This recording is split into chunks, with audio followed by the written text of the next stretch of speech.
बुद्ध देश का भ्रमण कर रहे थे, तब उन्होंने नदी के तट पर एक डेरा डाला। वहाँ बुद्ध जीवन के विभिन्न क्षेत्रों के बारे में ज्ञान देते थे। लोग प्रतिदिन उनके बोध सुनने के लिए दूर दूर के गांवों से लोग आने लगे।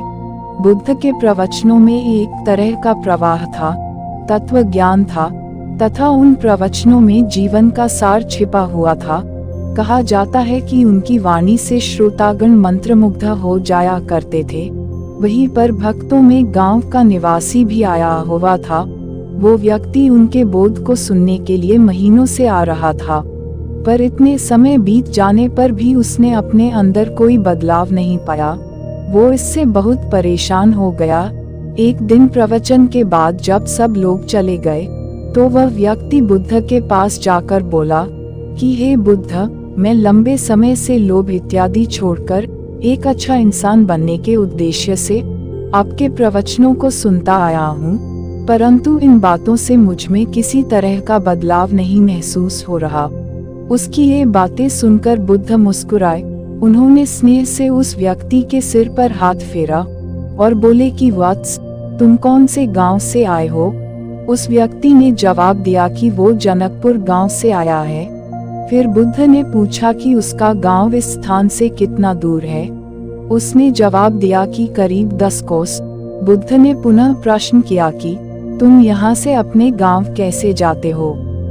इस पर वो व्यक्ति बोला कि गुरुदेव, मैं पैदल ही जाता हूँ, परंतु आप भला मुझसे ऐसा क्यों पूछ रहे हैं? बुद्ध ने उसकी इस बात को अनसुना कर फिर पूछा कि क्या ऐसा संभव है कि तुम यहाँ बैठे बैठे अपने गांव पहुँच जाओ?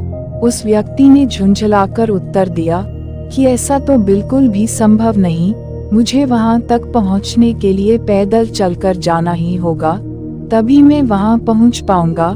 बुद्ध ने कहा कि अब तुम्हें तुम्हारे प्रश्न का उत्तर मिल गया है। यदि तुम्हें अपने गांव का रास्ता पता है, उसकी जानकारी भी है, परंतु इस जानकारी को व्यवहार में लाए बिना, प्रयत्न किए बिना, पैदल चले बिना तुम वहां कैसे पहुंच पाओगे? उसी प्रकार यदि तुम्हारे पास ज्ञान है और तुम इसको अपने जीवन में अमल में नहीं लाते हो, तो तुम अपने आप को एक बेहतर इंसान नहीं बना सकते। ज्ञान को अपने व्यवहार में लाना आवश्यक है। इसके लिए तुम्हें स्वयं दृढ़ निश्चय के साथ निरंतर प्रयास करने होंगे तथा सीखी गई बातों को जीवन की विभिन्न स्थितियों में निरंतरता के साथ प्रयोग में लाना होगा। ये थी बुद्ध की बोध कथा।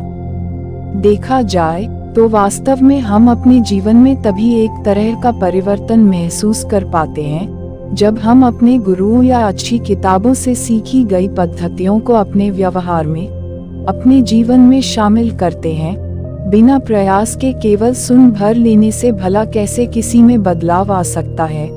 आज के युग में जरूरी यही है कि जो भी सुना, पढ़ा या फिर देखा जाए, उसके सच को ज्यों का त्यों मानने से पहले अपने स्तर तक सच की पड़ताल करनी चाहिए, क्योंकि सच सभी के लिए अलग अलग होता है।